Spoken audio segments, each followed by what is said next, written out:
Good evening, ladies and gentlemen. Welcome once again to your Monday night. It is me, the Redneck JT, and as always, I got the Geek Sully right here with me tonight.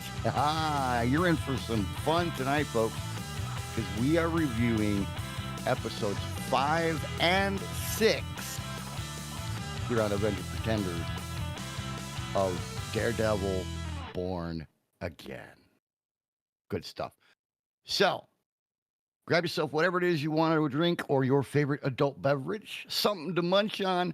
Sit back in that beanbag chair and strap yourself in because I guarantee you it's going to be a very bumpily ride. Okay? Just trust me on that. Sully, it's all yours. Oh, I thank you, sir. Hello, everybody, and welcome to Avenger Pretenders. It is I, Sully. I did not go live on TikTok. I was like, I forgot to do that. Whoops. I forgot to go live on TikTok. I had everything else ready, but TikTok, not so much. Well, while you're doing that, Big Tank just came in the chat room and screamed, Blood? Yes, blood. Blood indeed, yes. multiple references to that in the next two episodes. Oh, without a doubt.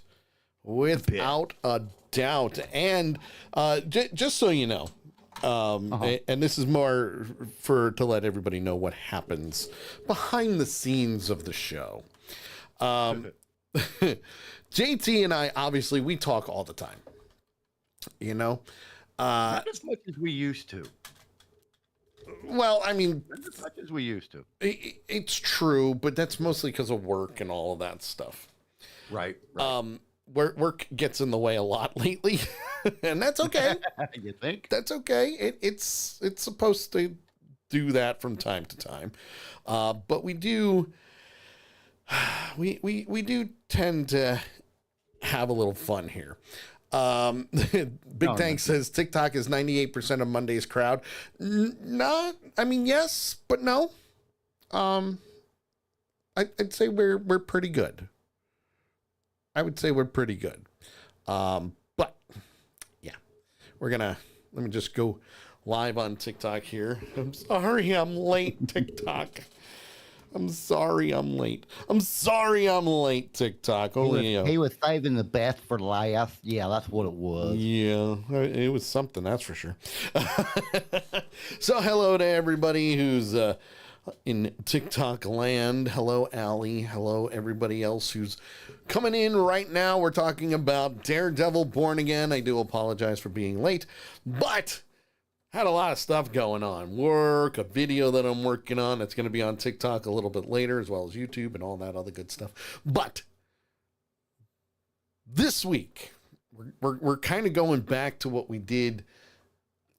What would you say? The beginning of the show there? Yeah. Where we're taking the important things that happened. And we're hitting the highlights. Yeah, the highlights of the next two episodes. And the reason being is the next two episodes, although both kind of mesh together and all the episodes lead into the next, these episodes, what would you say? I would probably call these the filler episodes. Wouldn't you agree? Well, at least the first one. Episode 5 is... Yeah, the second one, definitely not. Yeah, episode 5 is your filler episode. But the good thing about that filler episode is it was good and it kept the story going.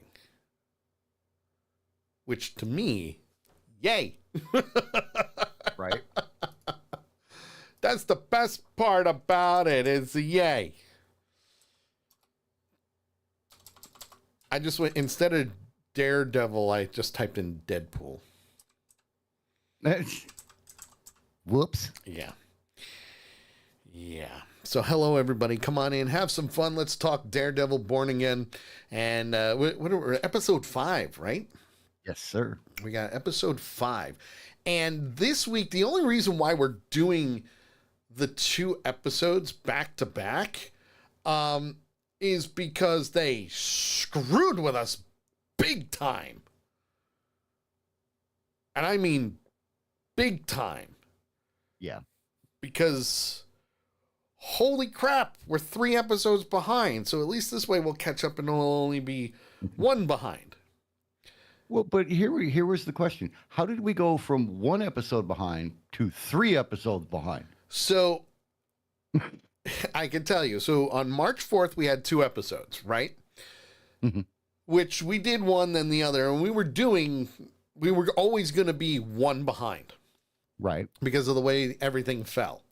And Yep. there's so much detail to these episodes that you kind of have to take it with a grain of salt and you have to go 1 at a time. Okay. March 11th, there was 1 episode.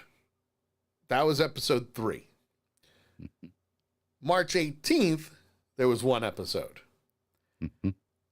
Then March 25th came around and they went, screw you, we're bringing out 2.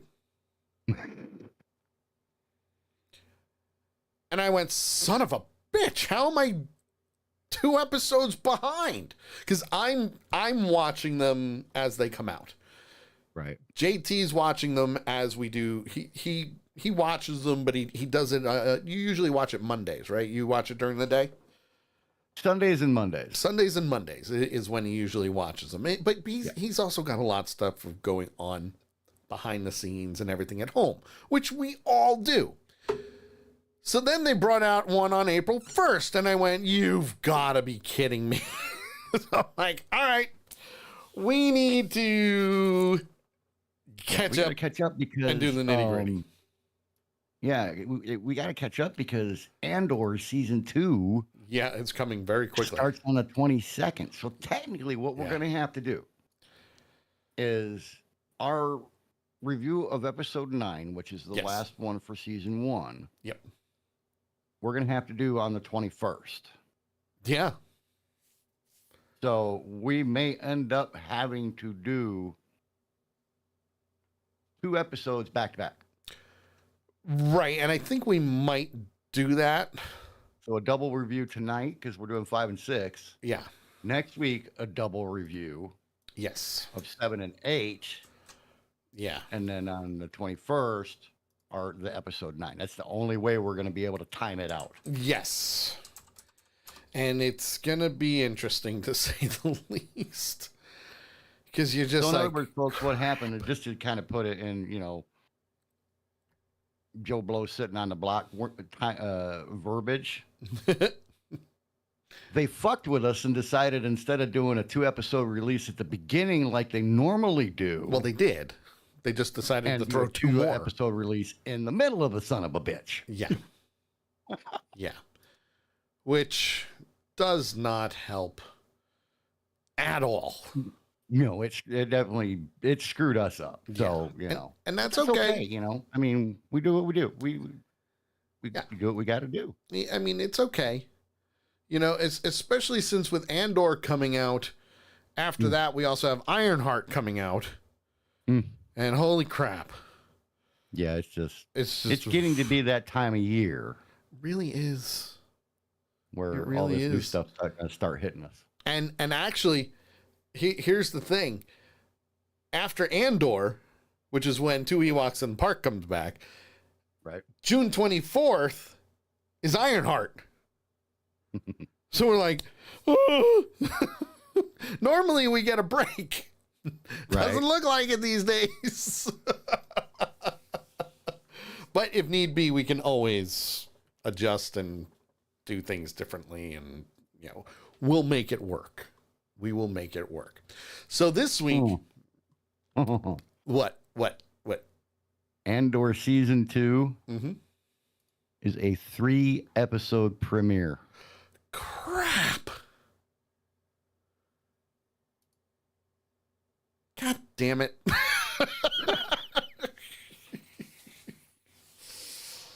Oh. Yep. I'm trying to find out a total number of episodes for season 2. Oh, I don't know. We'll worry about that when the time comes. But let's get down to the nitty gritty because we do have 2 episodes, and we're kind of going to sum it up a little bit simpler this week, right? We're not going to go scene by scene, but with episode 5, this one's called Excessive Force. Now this one is pretty cool because it's not your average Daredevil episode. You're not. No. It's not. It's more on the business side of things, not in the courtroom, but more on Murdoch and McDuffie are trying to expand their space and they need a loan. So Matt's the one who does all the talking when it comes down to it, and he goes to a bank, and it just so happens that it's New York Mutual Bank. This is the setting for the entire episode, and I love it. Oh, 99%, 95% of the episode. Yeah. Not only is it the setting for this, but it takes place on St. Patrick's Day. I love it. A drunken party. Yeah, absolutely. Yeah. I think it's funny, and I'm going to jump ahead a little bit, but not much. I think it's funny that the bank guy actually asked Murdoch why he's not wearing green. That was great. And, I would have looked at him and said, I am, but I don't think you want to see my underwear. Yeah. Nope, thanks. Although most people, like women, would be like, hell yeah, that Charlie Cox is... and it's only green where the moss is growing. Anyway, sorry. So anyway, Matt's at this bank. He's trying to get a loan to expand the law firm so they can bring on more people, they can get bigger office space, so on and so forth. And it just so happens that the liaison for the bank that he is speaking to is Yusuf Khan. If you don't remember who Yusuf Khan is, go back and watch Ms. Marvel. As soon as I saw him, I was like, dude, we haven't seen you since the movie. I was looking at him. I'm going, I know him. Where do I know him from? It took me a little while to figure. I'll tell you exactly when I figured it out, but go ahead. So, well, even with this, this big difference from Ms. Marvel and the Marvels of how he reacts to his daughter being Ms. Marvel now. Because he is one proud papa, that's for sure. Which is good. And I mean, he is so proud, he's talking her up to Matt Murdock like crazy. Crazy, I tell you. But this is the whole point where, hey, this is my daughter. She's Ms. Marvel. Do you know her? Have you met her? Have you seen her? Like that type of thing. He keeps messing up that he's blind, which I thought was great. Yeah. But he also mentions the pro bono work that Matt does, and that they're not making enough money in order to get this loan and pay it off. And they get into an interesting situation because after Matt walks away and leaves the bank, we have a few people that walk in. Yes. Not just a few people, but some Irish people. Oi. You can tell. Also known as, what was his name? Jesse James, I believe is the name he said, which fit perfect because they were trying to rob the bank. Now, this, first of all, was perfect. Mainly because Devlin, or Jesse James, he's the head of one of the 5 families, is trying to rob the bank to pay restitution to Wilson Fisk for $1.8 million. Pay attention to that, because last I checked, there was a whole exchange going on in the previous episodes about $1.8 million. Makes sense. Now, during this whole fiasco, clearly people are afraid, people are going to get hurt if they don't comply. The whole bank robber shtick. Okay? Matt on the street, Kirsten, we didn't get the loan, we got rejected, so on and so forth. He's walking away from the scene, but yet superhero intuition kicks in and he's listening and he hears everything that's going on, not just inside the bank, but he says, call the police, get them here. Now, that sets up your episode, okay? Bank robbery. Cliche, yes. However, perfect episode right where you need it to kind of bring you down from the high of the last 4 episodes. This kind of felt like a standalone story. You know?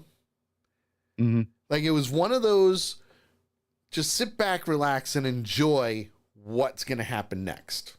Okay? It felt like a TV episode. Yes, it did. To me, that was the feeling that I had. It's like, man, I feel like I'm, Now, back when I was younger, sitting in front of the TV watching it, kind of thing. correct me if I'm wrong, but wasn't this episode a little shorter than the previous episodes? You said it was like 30 minutes. Big Tank said it was only 31 minutes. The graphics on Disney Plus say it was 42. Is that counting the... That's not counting commercials. No. Is that counting the credits? Because that might be counting the credits. I didn't think of that. Yeah, that's a good possibility. Maybe. Well, it did seem like a shorter episode, though. It did, but it went very quickly too, which was good. Oh yeah, no pacing problems with this one. Because in reality, this type of episode, you didn't really want to drag it out. You kind of wanted it to be quick, Yeah.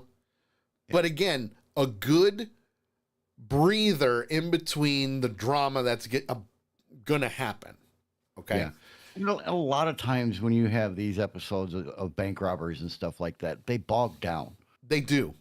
Criminal Minds had an episode like that bogged down in the middle of it. Just about every police series has had something. Yeah. Where it bogged down. But this one doesn't. This one really doesn't. The pacing on this is really, really not really good. I mean, I think it's pretty cool. Yeah. So I loved it. So in the long run, now we've got this bank heist going on. Devlin and his crew, they're part of the 5 families. They're obviously part of the Irish mob. We know this. It happens. It's there. You're going to do what you're going to do, okay? Angie Kim, who we've seen before, works for the New York City Police. She is the detective on duty, really, for this time. And this is the perfect day for them to do a bank robbery. Why? Every single police officer who is not on duty is marching in the St. Patrick's Day parade. They're Irish, what'd you expect? Playing the bagpipes, walking up and down the streets. You got police blocking, police on duty, doing what they need to do. So this is the perfect way to do it. The perfect way. Fast forward. Matt walks into the bank. They are just like, oh my God, how'd you get in here? And then they see that he's blind. So he can't see. He can't see. Yeah, I loved how he got back in there. I mean, he just walked in. Pretty cool. Hi, excuse me, are you open? That's what I was getting out of that. But he played dumb very well, Yes, he did. which was great. Now, the other thing that I do like, and this is the difference between Daredevil with Ben Affleck and Matthew Cox's Daredevil, and the difference between what they show. In the movie Daredevil, they show how all types of sound Matt can actually see, which is true. He can see, he can hear, but I like that they're not showing this. I like that they're, going and making sure that, yes, you understand he's blind just from the looks. You don't need to see the superpower happening all the time, which is marvelous, okay? So he goes in and he's trying to figure out who's who, and that's when he starts hearing the brogue. Notice how I said brogue, folks. Not accents. The Irish and the Scottish do not have accents. They are brogues. And of course, most people will say, well, what's a brogue? It's an accent. I mean, it's really the best way. It's an accent. But he's getting a feel for how many people are actually in the bank. So he's listening. Now, Detective Kim is your hostage negotiator, because no one else is there. And as always, per cliche bank robbery shows and movies, there's always that trigger-happy SWAT team captain who wants to go in guns blazing. Mm-hmm. Why? I never understood why people need to do this. I wish they would get rid of that, but it's true. It's very true. There's always that. It's true. There's always somebody there, and it may not be the captain of the SWAT team or stuff like that, but yeah, there's always one. Yes, that's trigger happy. They want to get in there and they want to get it done. Probably because hey, we're supposed to be off duty in a half an hour. Let's get this done. Yeah, kind of thing. Yeah, absolutely. Now, obviously, Detective Kim is going to do what she needs to do, but she says, listen, what do you guys want? What do you need? And Devlin's like, I want the 3 APVs. I want them here so we can get out of here and be done, and we'll be on our merry way. And even she's like, okay, well, you got to do something for me first. Show a little gratitude, send out at least 2 hostages. You get 3 for 2. Not a bad deal if you think about it. Not a bad deal at all. That's a good deal. So I'd take that. Most probably would. Yeah, obviously, that's a whole big thing. But that's when Devlin starts getting into a conversation of, okay, this lady and the blind guy, we're going to get him out of here. And Murdoch's like, no, you know what? Let her husband go. I'm okay. I'm good. I'm not going anywhere. I'm not going to say anything. I'm not going to do anything. I'm your guy. You want me here. Okay? Very hesitant back and forth between the two. But then they start getting into the Irish heritage and how Murdoch grew up in an orphanage because his father died at a very young age, which is true. Which is true. He was a boxer, and technically the Kingpin killed him, but that's a whole different story. Go down that rabbit hole. Yep, we're not going down that way because, whoa. So, in a lot of ways, it is great that Matt decided to stay and the husband and wife got set free. Now, the other thing is, one of the gentlemen in the bank just so happens to be Johnny Santini. Now, Johnny Santini works for the sanitation department. He's got his sanitation jacket on. Okay? Department of Sanitation of New York. He flat out says, I don't know why they're robbing a bank. Most banks don't have money in these anymore. It's all safety deposit boxes.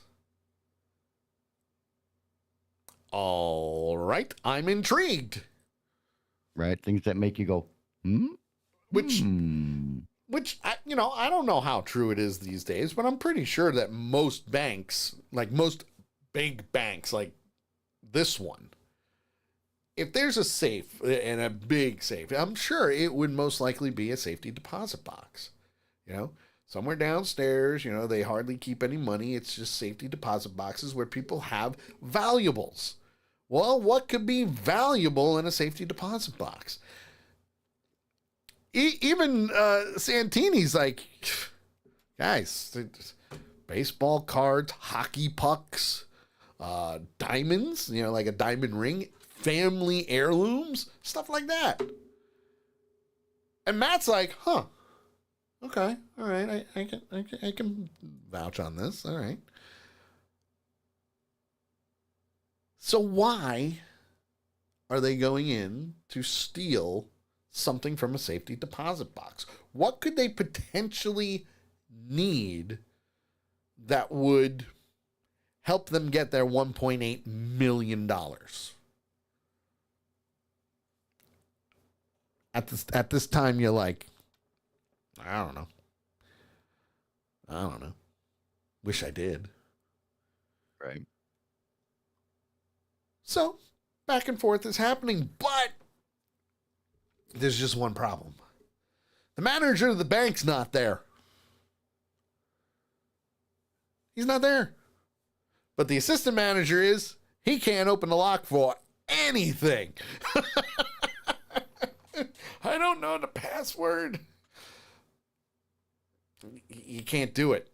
But that's when Matt kind of springs into action of, I got to go to the bathroom. I got to go potty. That's what I just need to go to the bathroom. Well, and the one thing he did was he did tell Khan. Yes. To, when he gets him down there, to delay him as much as he possibly can. Stall him. Tell some jokes. Stall him. Stall him anyway. And dude, you could tell that Khan is not used to bullshitting people. No, he's very... Anyway, shit. This man does not know how to stall people. He is very... he's a dad. Yeah. Oh, yeah. That's a big time dad right there. And don't get me wrong, I'm a dad, but come on,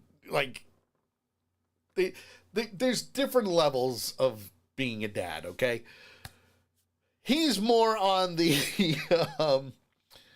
I don't want to get mixed up in stuff like this type of dad. Right. And then there's the dads that are like, we're ready to throw down. Let's go. Bring it. Bring it on. So there's different types out there. Now, again, this is Kamala's father we're talking about here. So in a lot of ways, it's my daughter would come and save me. They don't talk like that. I'm just making a joke. Relax, people. Yeah. Relax. It's just a stupid accent that I can't really do very well. I'm just, putting it out there. Apu, he is not. No, definitely not. and nope, don't even want to go down that rabbit hole. But as he's doing what he needs to do to distract the robbers, now Matt can kind of do his thing, pretending to be a helpless blind man who needs to go to the bathroom. And I said that for a reason, the bathroom. Because, well, let's face it, he's a superhero, so why not? Want to say hi to Babes and Boots who just joined, and we got Tony, as well as Saiduk Khan. I hope I'm saying that right. If I'm butchering that, I apologize. Avatar, hello. We got Donna. Hello, everybody. Welcome. Share the live, like the live, do what you need to do. Spread the word. We're talking geek. We're talking geek. And for those that saw me over the past weekend, I've got more for after we're live on TikTok. I'll say some more. Good stuff. Good stuff, I tell you. But so Matt Murdock now is at the point of, okay, I can hatch my plan. And that plan is to take out one of the bank robbers that's helping him go to the bathroom because, blind. This fight scene was absolutely amazing. Because never have I really seen a Daredevil fight scene that was quiet. Yeah. Yeah.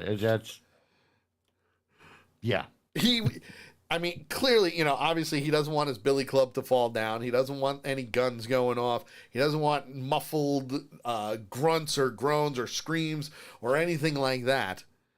So he's got to be as quiet as possible. And not only him be quiet, but keep the other guy quiet too. Yeah, absolutely. And him catching the shotgun. That was great. He dove backwards down the steps. Yep. Shoved his arm through the gap in the railing and caught it. He was fully extended when he caught the shotgun by the very end of the cocking lever. Yep. Which, amazing. Yeah, it was one of the best catches I've ever seen, even though, it was, TV. It reminded me of Mission Impossible.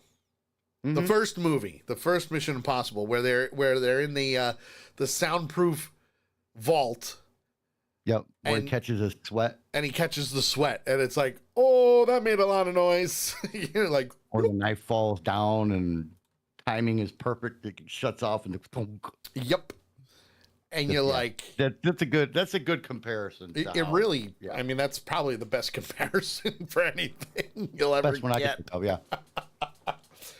So he takes him out. Now, obviously, Khan is still trying to, distract the other guy and trying to open the vault. And he has absolutely no idea what the combination is. And Matt comes in and saves him. Kicks the crap out of him. Now, the good thing is we've got a radio now. Because why not? And Devlin is like, yo, what's going on, guys? And without missing a beat, Matt picks up the radio and starts speaking with an Irish brogue. Mm-hmm. Perfect accent. Gave him some bullshit line, and the guy's like, well, what are you waiting for? Yeah. Or why are you talking to me? Or something like that. Now, this was one of my favorite parts because, obviously Kamala's father is like, oh, we can't do this. We can't do that. How are we going to do this? I don't know how to get in here. And Matt just nonchalantly and calmly says to him, listen, I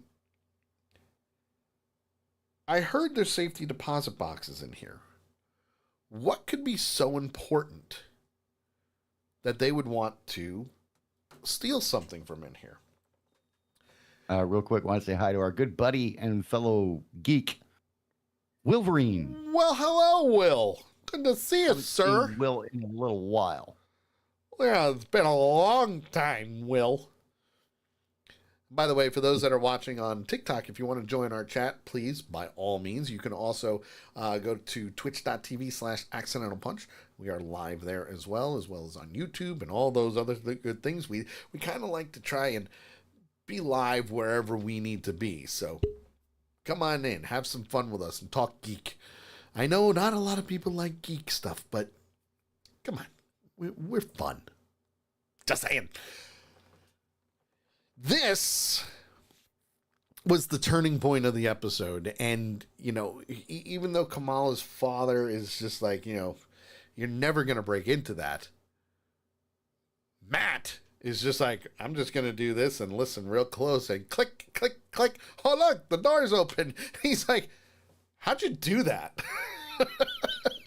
I got really good ears. Heightened senses. He didn't lie to him. No, He didn't lie to him. He never said he was a superhero or anything, but he never really lied to him. Mm-hmm. You know? So in a lot of ways, he's just telling the truth. But now it comes down to, okay, what were they coming in here for? Because as they looked at all the, as Khan looked at all the safety deposit boxes, they needed 2 keys. The key for whoever was opening the box and the key from management, which, yes, he had, but he didn't have the other key. And he didn't know what safety box they were going for. So Matten took the key off of whoever he kicked his ass in right outside the door, the vault door, and they were going through box by box in a certain section to see which one had opened. You still don't know. You still don't know what they wanted. Until they finally get to the point of, okay, just so you know, we need to hurry up because I just heard a phone call. We only have a few minutes to get this done. We got to find out what the hell is going on here, and fast. Because if SWAT comes in and starts shooting everybody, because again, we have a SWAT team leader who's got a trigger finger. Why not? They get to the box, they open it up, they find out what it is. It's a diamond. But it's a rare diamond. It was like a yellow diamond. Yeah, it was like a yellow diamond. I don't remember. Did they say how much that diamond went for? no. I didn't think so. So, in order to get the hostages free, Matt put the face mask back on and went up into the main lobby there with Khan, and then took the mask off, and he's like, "Hello, boys. The blind guy's back. How can I help you?" Well, turns out Matt's like, SWAT's coming in soon. Yeah, you're out of time, pal. You're out of time. They're coming in. How do you know that? Trust me. Just trust me. They're coming in. They're going to do what they got to do.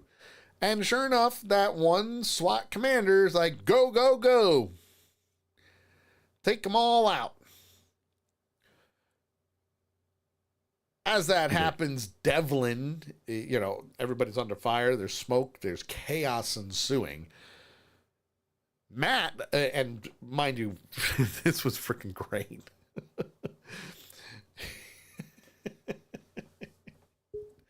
He's just like nonchalantly walking behind pillars, dodging bullets, and hitting people. That was funny. Well, and don't forget, just as they came in, he's holding a diamond up. Is this what you came for? Yeah. And as they came in, he says, "Here, catch," and tosses the diamond up in the air. Yes. Bad guy catches it, but then he hears bad guy give the diamond to one of the hostages. Yeah, Celine. And tell her, get this to, I don't know who it was he said to get it to, but he said, get this to so-and-so. Yeah. So that was Celine. And Celine she is a part of the Five Families also. Okay. Was she an employee there at the bank? So she was a decoy hostage. Okay. So she was in the bank already as a decoy hostage. Okay, so she wasn't an employee then? No, wasn't an employee. Gotcha. So the big thing is they all work for Luca. And Luca he's the head of the family. Okay? He's the one, and I can't give it away, but we'll get there. He's the one that owes the money, and the money that Fisk offered. 1.8. Yeah, the 1.8 million. He's the one that Fisk, Vanessa Fisk, offered. Yeah. Hey, here's the money. Go do what you need to do. Pay off the debt. Walk away. Let's not make this worse than it has to be. So instead, they decide to rob a bank. Trying to keep it calm between the 5 families. Yeah, trying to keep it calm between the 5 families, and it's just not working out very well. So Matt catches up with Devlin as he escapes because he was disguised as a police officer. Smart. Got him out of the building. Very smart. Celine is already out of the building because all the hostages ran out, and she was supposed to meet up with Devlin. And she finds out that the diamond is not a diamond, but it is a candy. A butterscotch candy. Yes. You know, and I'm not just talking about a butterscotch candy like your average butterscotch. No. These are the butterscotch candies that your grandmother used to have lying around in a bowl on a table in the living room that you could just pick and choose. See-through wrapper. Yeah, the good stuff. Yeah, there you go. The good stuff. The good stuff. The Miller Lite of butterscotches. The Miller Lite of butterscotch. Oh, man. Obviously, Matt kicks the crap out of Devlin. Gets him arrested. Broken leg, at least. You know, nothing. Oh, man. Did you jump out of your chair? Oh, I went, oh. Yeah. Even Kay went, oh. I was like, what? He busted that leg up so quick, it wasn't even funny. He went at least airborne at least 3 foot. Yep. When he, and from there he came down right on the freaking knee joint. It's just like, yeah. And it was just like, you just see it bending. You're like, ooh, ugh. You could mentally hear that scream. You heard the snap. Thanks, special effects. That came out fantastic. You actually heard the scream, but you're the snap. But you could probably, if you're like me, because I did, you could mentally hear. Whoops. The bone-chilling scream that would have come out of that character. Without a doubt. Mouth. Without a doubt. Even now, it makes me. Ugh. It was brutal. Absolutely brutal. Well, fast forward after all the chaos. Now we're a couple of days later, and Matt meets up with Khan at the bank again, and he's just there for, to visit. Hey, how's it going? Checking up on you guys, making sure everything's all good. I know we had a very interesting experience, and even Khan's like, I wish we could approve the loan, but we can't. But I could help you brainstorm to see how Murdoch and McDuffie could become more profitable. Why don't you come over for dinner and meet the family in Jersey City? And Matt's like, you know what? That's a great idea. Why not? Why not? We already know he's good with money. Mm-hmm. So why not get some financial advice from a banker? Yeah. It would make sense to me. Hey. So he's going to know what you would need to make things work for the bank loan. Yeah. Yeah, pretty much. So Matt's like, you know what? Yeah, let's do it. They shake and they part ways. Now, the cool thing about this was, as he got up, Khan went to go grab a piece of caramel candy. Again, the candy that just makes you feel good. This candy that your grandma gives you. Want to say hi to that guy, Bob? How are you, sir? Bob. I love that guy, Bob. Yes. How are you, Bob? Well, and remember, Sully, that as Matt is getting up, Yes. he actually asks if he can have a butterscotch. He does. He does. And He asks grabs to a have a butterscotch, butterscotch. unwraps it, put it in his mouth, and goes, kind of Yeah. nods at Khan, and And away he yum. goes. Because yum. But at Good the stuff. same time, he notices the missing diamond Yeah. right in the bowl. The missing diamond that they couldn't find is now in the bowl, which means obviously Matt knows who took it. And Matt went, I'm going to get that back because he's a good guy. Want to thank that guy, Bob, for liking the live. Thank you, sir. You're fantastic. I love the look on Khan's face, though, when he picked it up and he's sitting there looking at it. Oh, yeah. Well, it was perfect. Yeah. Like, how the Oh, okay. did this get here? I got to show this because we were just talking about it. I do have a still from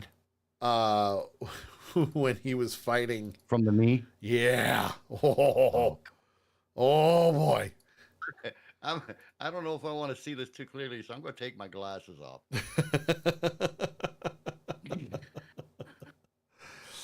Oh, let's see. Just thinking about it makes me cringe, dude. You really think I want to see a picture of it? Yeah, you do. Yeah, you do. You do, because I'm wanting to put one up. That's why you want to Absolutely, sir. There we go. Now, obviously, on Twitch, I've got a couple of things in the way, but I am working on a new layout design for this one as well. But you can see he's just wham, putting that knee down, and he's just up. Now, one of the coolest things that I think that happened is, as you can see it in here, Matt's got a red mask on. Yes, He's got a ski mask on. which was the red As mask he that he rounded stole. the corner, to catch this guy, he pulled the red hood off of the guy that had Khan down at the bank vault, Right. Exactly. and then he pulled it over so the guy wouldn't recognize him. Yep. And it worked. Yep. It worked. I don't think he's going to remember much from the knee break point anyway. No, so, probably not. You know, Probably not. but yeah, that was a disturbing picture. It was oof. Want to thank Meg for sending me a heart me. Thank you, dear. Right on to TikTok. Thank you, darling. Thank you, darling. Don't forget to like the live, share the live, share the link on Twitch, YouTube, DLive, Kick with your friends, social media. Come on in, have some fun. Let's see. This was what, episode 5. So that's you. You start. It's me. That's you. I'm doing the odds. That's right. I keep forgetting. Yes. I keep forgetting. Well, write that down. Go ahead. Because you have it written down somewhere. I'm getting ready to. Okay, good. So, like I said from the beginning of this episode, and we are going to go directly into episode 2. Episode 6. This episode was the perfect break that you needed, that had just enough action, a little bit of comedy, and it just worked. It worked as let's bring you down from the high of the last episode between Punisher and Daredevil, and basically the Punisher saying, no, you came here for my permission to do what you want to do. Do it, man. Just do it. So, along with everything else that was happening, the fact that they tied Ms. Marvel to this, which was obviously great. We have our own opinions on Ms. Marvel. JT and I both agree that the girl who plays her, phenomenal. Okay, but the great thing is, I need to thank somebody first. Frank Embry News on Twitch just rated with 9 viewers. Hello and welcome, everybody. Thank you for the raid. Salty, hello. Good to see you. Welcome. Those that are watching on TikTok, don't you worry, I'm not ignoring you people. I have to give my love to everybody as well. I share everything with everybody. So thank you very, very much for the raid. I do appreciate it. As always, I'm Sully. That's JT. We're currently doing a podcast called Avenger Pretenders, where we're talking about Daredevil Born Again, episode 5. We just did the whole spoiler alert thing, and now we're on the rating for the episode. So, Frank, thank you, sir. Thank you and very fair much. warning to Frank, and everybody that joined with Frank. I do smoke while I'm on air, but it's just a regular cigarette. So, just so you know. And yes, everybody will say smoking is very bad for you. He knows this. But he's also a big boy and can do whatever. But we don't condone underage stuff, okay? No. We don't condone that. Just like we don't condone a lot of other things that are going on. Because this world is a crazy world. Crazy, I tell you. What's your rating for episode 5? So my rating for this episode is actually going to be a 4. The writing was great. The fight was great. I loved the fight in the stairwell. Not as impressive as the fight in the stairwell as season 2 of Daredevil when it was on Netflix, but still good nonetheless because it was a silent fight as much as possible. Did I want to see a little bit more? Yeah, probably, but I understand why they cut it short and did what they needed to do because this was a shorter episode than most. So I'm giving it a 4. What about you? I love the episode. It didn't feel like it was a shortened episode. It actually felt real, about the same as the other episodes have felt. Like real time type thing? Like real time kind of thing. All right. So it was very enjoyable. I loved the fight scene in the stairwell. Yes. Because, good. I mean, think about it, folks. It's hard to just throw a punch and make contact with somebody and not make a noise loud enough for somebody to hear. It's true. And he had to beat the crap out of this guy, catch his shotgun before it fell, and everything else. Great fight scene. I loved it. Not one of the best that I've seen, but I would say, you know what, probably I like it. top 20. I like it. Somewhere in there. I liked the cool down Yes. of this episode. Yes. From all the manic stuff that was going on in episode 4 and everything else. I liked the cool down. I think it was a good idea. With what we're going into, it's definitely needed. Yes. I'm going at 3.75. All right. Yeah, but again, completely understandable. And you also agree that the cool down was needed. Mm-hmm. The cool down was needed. I was winded after episode 4. Yeah. Well, I mean, that was pretty intense. I mean, granted, I hadn't had my Miller Lite, but, come on. Yeah. That was pretty intense. So I get it. By the way, Miller Lite does not sponsor Avenger Pretenders, but No. it would be awesome if they did. No, it would really be awesome if they did. So let's get right down to the nitty gritty. We're going to go directly into episode 6. Woo. Episode 6.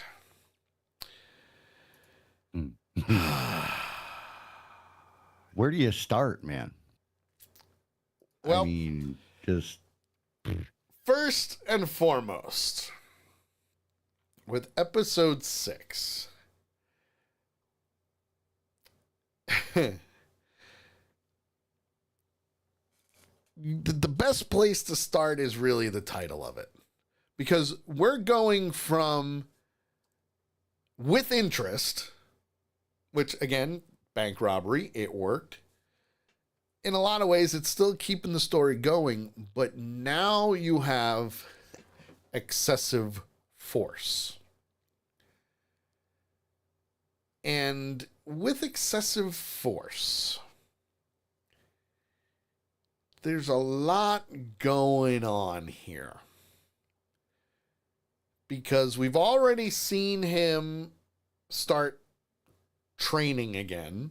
We've already seen him take out Devlin. And we're also seeing everything behind the scenes when it comes to Wilson Fisk wanting to get rid of vigilantes. However, But we also have a little bit of a situation going on where there is a serial killer on the loose. Now we know there's a serial killer on the loose from episode 4, where we're seeing Muse. He's the guy in the white hood with the blood on around his eyes and going down his face. Muse is his name. Yes. Draining folks Muse is his game. Now, and that's the thing. We saw him, hook somebody up live and started draining their blood. Mm-hmm. So again, if you haven't seen these episodes, spoiler, it's happening. Okay. Mm-hmm. Now, again, this is probably the biggest story that you're going to get when it comes to Daredevil for now, okay? Because we've already seen Punisher. We've already seen White Tiger. We've already seen and heard of Wilson Fisk becoming mayor, wanting to get rid of vigilantes, and mentions Spider-Man. Can't really say Spider-Man, but we can say guys who swing and climb walls. We know who it is. Okay? We do. P. Salty says, lots of comedic fun for our show tomorrow. Yes, absolutely. But please, don't hesitate to be a part of our show tonight. No, We're geeks. We like to have fun. Tomorrow night's going to be great. Not saying tonight's not great. Just putting it out there. And I want to thank Meg for giving some tiny dinosaurs. Thank you, dear. She's so awesome. Giving the gifts on TikTok. I appreciate it. So, the one thing that we've seen now is Bullseye is in prison. We know this. He killed Foggy. Matt is reciting a prayer. Very Catholic. Got to remember that. He grew up in an orphanage. Catholic. He was raised by nuns and priests. Okay? His girlfriend Heather is like, yo, how you doing? Are you okay? What's going on? You went through a big ordeal with this bank robbery, trying to do the whole therapist thing. Now for Matt, he's like, I'm fine, leave me be. He even says, listen, I don't want you to do this whole therapy crap on me, you know? Then she says, I got a great idea for a new book. Vigilante Justice. She said that and I went, oh. Even Kay's like, uh-oh. It's one of those things where you're like, okay, what's she gonna say? And what's she gonna do? The other thing Kay said was, obviously, she doesn't know. No, she doesn't. Not yet, anyway. Not yet. Not yet. I'm pretty sure she finds out eventually. I don't know if it's going to be in this season. Season 2, but yeah, but I also think in the comics that she found out as well. But this is where so many things are happening, because now she wants to do the book, but she also wants to get to a chance to talk to Daredevil because White Tiger is dead. So she can't even do that.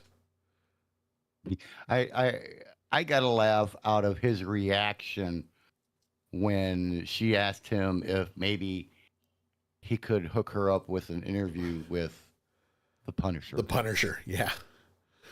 That would be a great one. you want to You want to talk to the Punisher? All right, then. That'll be great. Let's do it. Well, at that same time, Fisk is like, okay, what's my schedule for today? But Luca shows up. Yeah. Luca. Oh, You have an Luca. Scheduled visitor in your office. Yep. Now, of course, he's like, I don't want you here. Go away. Because he knows it's about the $1.8 million.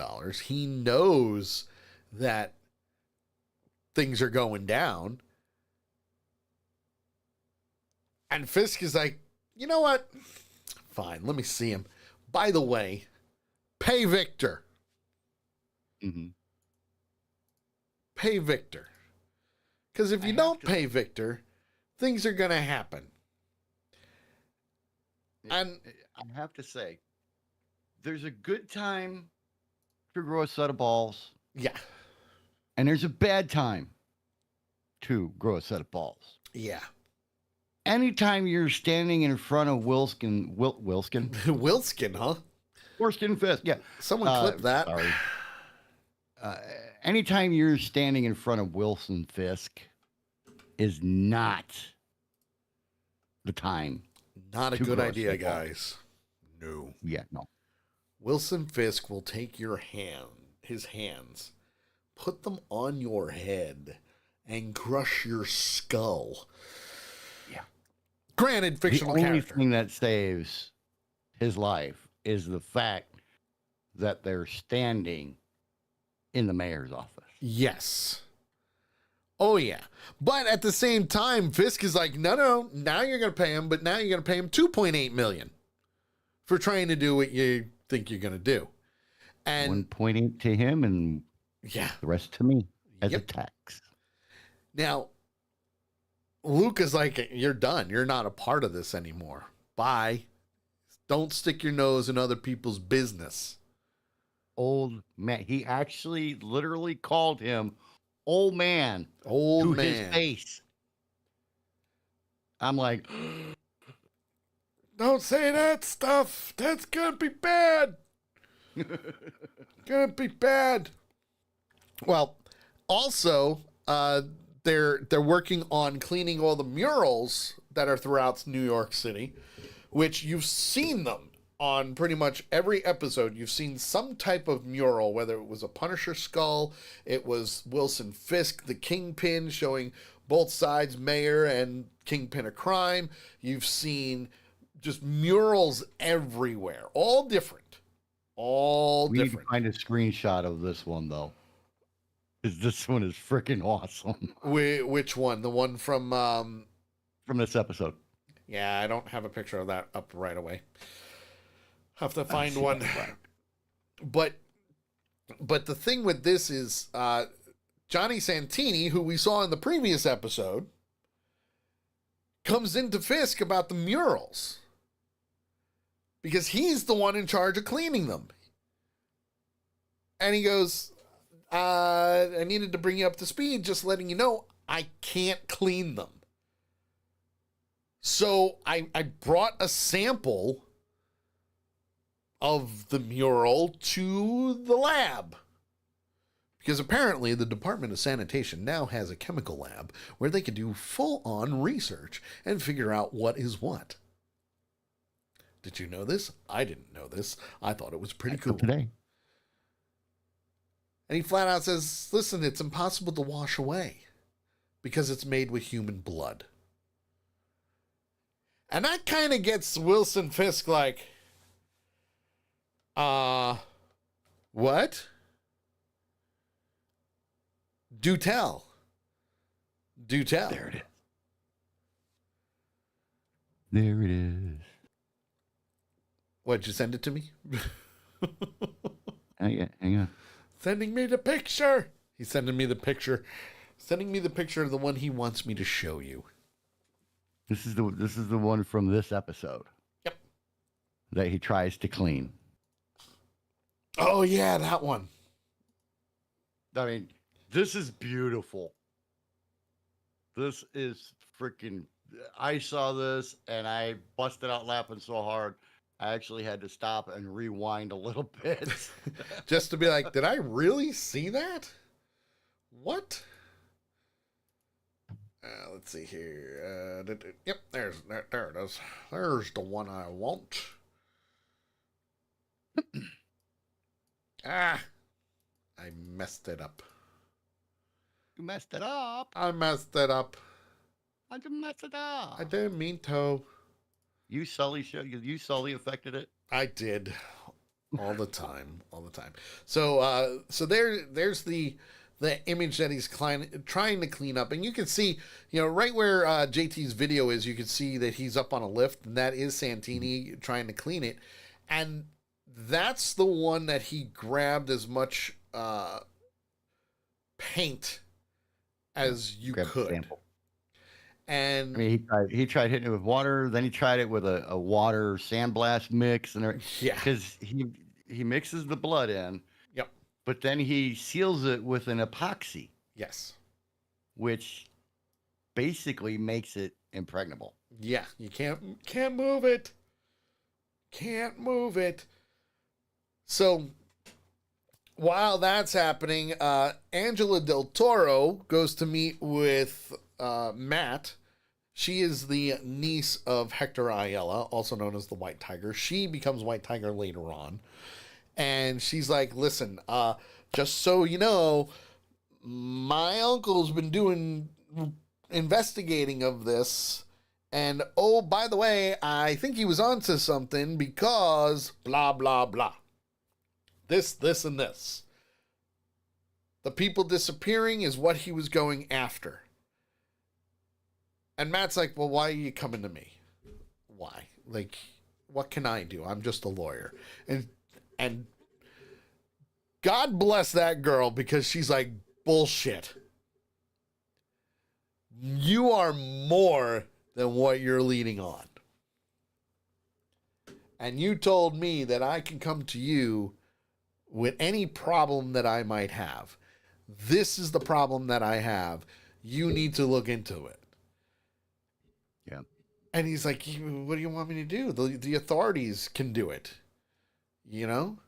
He's like, the cops killed my uncle. Right. They're the last person I'm going to. Right. Hidden Nature says, is today not Monday? No, it's Monday.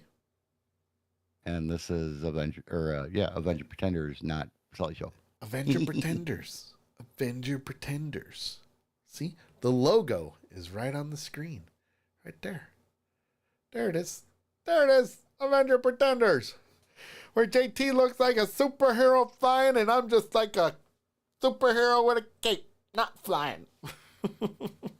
So, hello, darling. Hello. So, that's sparking more of a problem, because not only are now people going missing, but the killing spree is huge.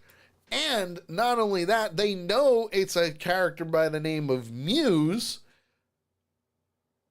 And Fisk is pissed at the New York Police Department because they couldn't figure out that the murals were being painted with blood, but the sanitation department could.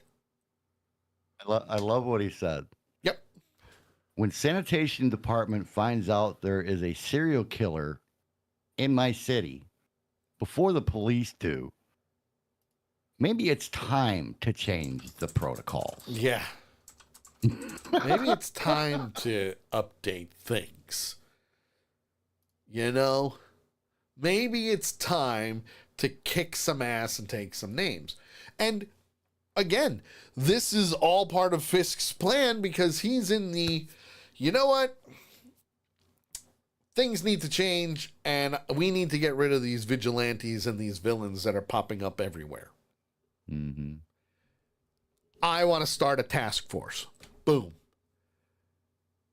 And that's when he goes, What was it? Gallo, right? The chief there, right? Or yeah, he was the chief. Yep. Right. Where he flat out says, "What are you gonna do?" And that's when he goes over to him and hands him a bunch of files and says, "These are the people I want on my task force. These are the people that I want to be able to go in and go, no, you can do whatever you need to do to get the job done and bring these people to justice because I don't want them on the streets and it's going to be time to clean this place up. And oh, by the way, I'm putting you in charge of the investigation into this Muse character." Makes sense. And he has to report to Fisk. Yes. Directly. Directly to Fisk. So Gallo's like, all right, I'll get them all together. Whatever. But now comes the part where Fisk now needs to do a little digging, so to speak. Or begging. Begging is probably the best thing about it, is because now he has to prepare for a political fundraiser. The fundraiser where all the people in all the lands go and kiss all the asses of the elite, including city council, businessmen, so on and so forth. Now, while they're preparing for this, Wilson asks Vanessa about a couple of things. One, Luca's attitude. Two, the world of politics. Now, for him, he's the kingpin of crime. He will always be the kingpin of crime. He will never not be the kingpin of crime. Was that a double negative? Yeah, that was Maybe a double. A triple. Might have been a triple. But flat out says that politics, I don't get it. It's not my area of expertise, because he's used to taking things by force, if he had to, or intimidation. That's where Vanessa comes in. Okay, because Vanessa's like, just remember, these are the people that you have to get on their good side. These are the people that you have to convince that you're willing and ready to be in this arena. So she's the calming storm, if you think about it, right? She's the one that's like, listen, it's not going to be easy, but I know you can do it. The rich elite already have everything they want. And I thought that was a great line when she said that. So now, obviously, Fisk is schmoozing everybody as best as he can because he wants this new port. He wants to build and restructure and do what he needs to do to make the city beautiful and get jobs into it and get money and so on and so forth. But then we see somebody that we haven't seen in a while. Someone who is very, very rich and has dealt with Wilson Fisk before. You know him as the Swordsman. Yes, Jack Duquesne is back. Mustache and all. And if you don't remember where he's from, go watch Hawkeye. That's where he's from. Okay? But I loved what he said, because he warned Fisk not to underestimate the people in this room. I did not know that that was the swordsman. Yes. Because the swordsman was actually shown in like a, I don't know, 3-second clip at the beginning, very beginning of the show Yes. from BB's on the street interviews. Yes. So But I did not realize that that was him. Yep, but that was him. Now, the other thing that he mentioned was aside from underestimating them, he said their power and influence might be able to outweigh Fisk if he's not careful. So he's giving him that leeway of, listen, I know what you're trying to do. I understand what you're trying to do. With that being said, listen to me and take my advice. You'll be fine. But if you step out of line, shit's going to hit the fan. And when that hits the fan, that's it. You're done. Your mayoral career is gone because the rich elite are going to come after you. Which makes sense. It makes sense. Now, while that's going on, Matt meets up with Cherry. And he also decides to look into what was her name?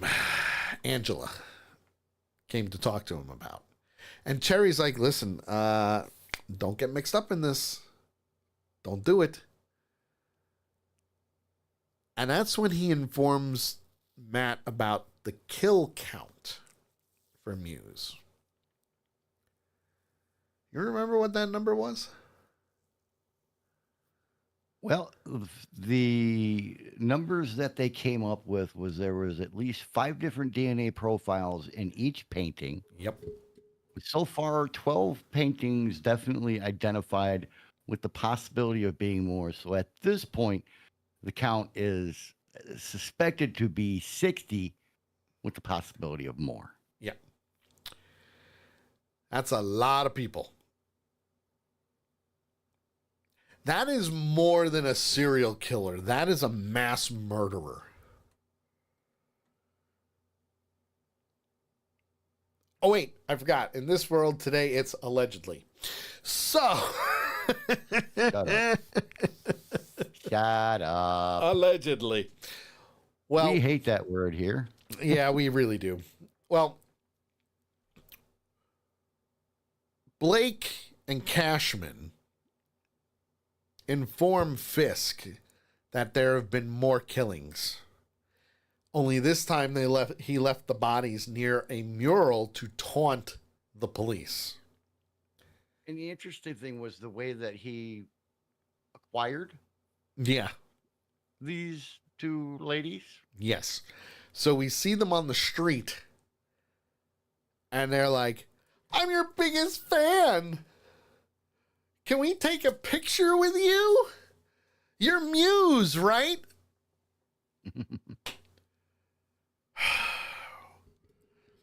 Cliche horror film bullshit. Yeah, the smile changed to an oh shit look on their faces when he turned around and they saw the white bag with the blood. And boy, were they sorry because he just killed them. Boom. So that's when Fisk's like, all right, time to get them in. Bring them all to me. I want to talk to every single one of them. And he goes down to the New York Police Department Fleet Services Division shop and does probably one of the greatest pep talk speeches ever. Other than cheer, not cheering, Now, but well, just remember, they don't like him. Oh, I know. They don't like him. Other than motivating guys that are getting ready to go into combat. Yep. That was one of the best motivational speeches I have ever heard. The Anti-Vigilante Task Force, headed up by Mr. Powell and Mr. North. Now, we've seen Powell before because, well, Matt Murdock almost kicked his ass. Oh, wait, he did. Kick his ass. He did. Yeah. And his, well, actually, I don't know if he's a new partner, but Cole North is another new character. And he's kind of like the more level-headed of the two, but also got a bad rap for a lot of stuff that happened while he's a police officer. So, as that's happening, Angela decides to go on a search to try and find Muse's hideout. Matt gets a call from her mother. Sorry, not her mother, her aunt. Hector's wife, Soledad. And she's like, she didn't come home. Angela's not here. She's not home. We don't know where she is. We need her. And Matt's like, oh, shit. Oh, no. Gotta go save this person. Damn it. Sitting there debating on what to do. What do I do? What do I do? He goes to call 911. 911 answers, and he doesn't say anything. He puts the phone down. And then you hear the words, fuck it. Fuck it.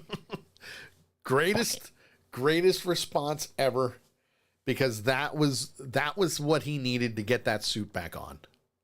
Yep. It really was. That's what was needed to get the suit back on. So he puts on the suit and he goes to investigate and goes to find her. And while that's happening, she does come in contact with Muse. And she gets kidnapped by Muse. So he starts going through the subway tunnels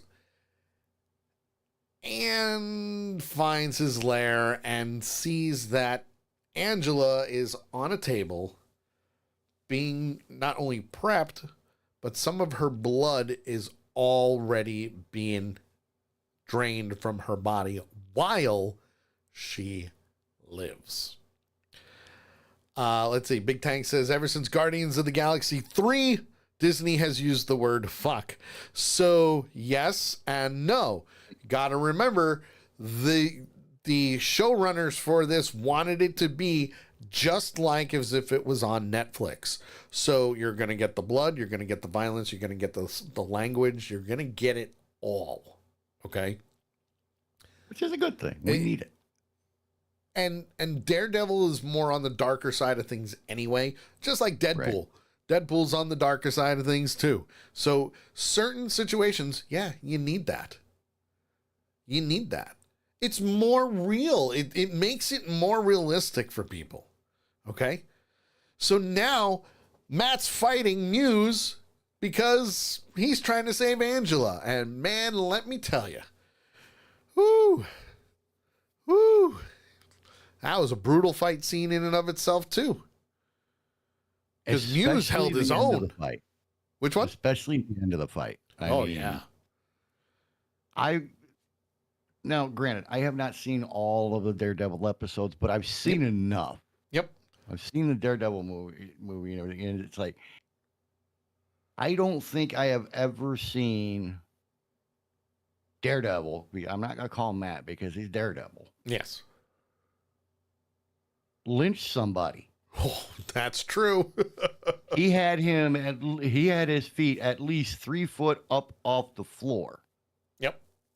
And he's sitting here like this, holding it. And the only thing that stopped him. Yeah. The only thing that stopped him from killing Muse was he heard her heartbeat getting ready to stop. Yes. That's the only thing that saved his life. Absolutely. And he escaped. Yes. Now, while he slips away, during this fight scene, we're seeing Fisk prepare for things, including, but not limited to, grabbing an axe and going down the flight of stairs and opening up the cell door that is keeping Adam, the same person that slept with Vanessa, threw the axe at him, did a little speech, and it's giving him a chance to fight. Fight for your life. Come at me, bro. That's what he basically did. Yep. And he beat the living shit out of him. Now, I don't know if he's actually dead or not, because they don't really show him dead, but he kicked the shit out of him. I don't think he's dead. No, I don't think so either, because I think it's one of those cat and mouse games that Fisk is playing. Mm-hmm. Because he's going to take out his frustrations on Adam no matter what. Right. Unfortunately for Adam, it's going to hurt. However, since Muse escaped and Adam is beaten to a bloody pulp, that is the end of the episode.